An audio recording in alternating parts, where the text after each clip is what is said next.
తమిళనాడు కరూర్ జిల్లాలో గత ఏడాది సెప్టెంబర్ 27న జరిగిన తొక్కిసలాట ఘటన దేశవ్యాప్తంగా కలకలం రేపింది.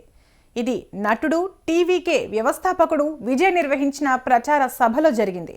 ఆ సమయంలో భారీ జనసమూహం విజయ్ కాన్వాయ్ను చూడాలని ఒక్కసారిగా పరుగెత్తడంతో తొక్కిసలాట ఏర్పడింది. ఈ దుర్ఘటనలో 41 మంది ప్రాణాలు కోల్పోయారు. వీరిలో 9 మంది పిల్లలు, 18 మంది మహిళలు ఉన్నారు. మరో 100 మందికి పైగా గాయపడ్డారు. ఇది భారతదేశంలో జరిగిన అతిపెద్ద దురదృష్టకర ఘటనల్లో ఒకటిగా నిలిచింది. సభకు సరైన భద్రత, సరైన ప్రణాళిక లేకపోవడం వల్లే ఇలాంటి దుర్ఘటన జరిగిందని చెబుతున్నారు.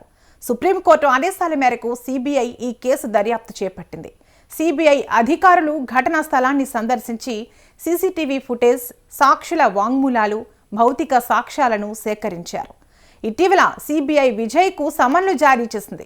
దీనికి స్పందనగా విజయ్ స్వయంగా ఢిల్లీ వెళ్లి జనవరి 12, 2026న సిబిఐ విచారణకు హాజరయ్యారు. తన భద్రత కోసం టీవీకే నాయకులు ఢిల్లీ పోలీసుల సహాయం కోరారు.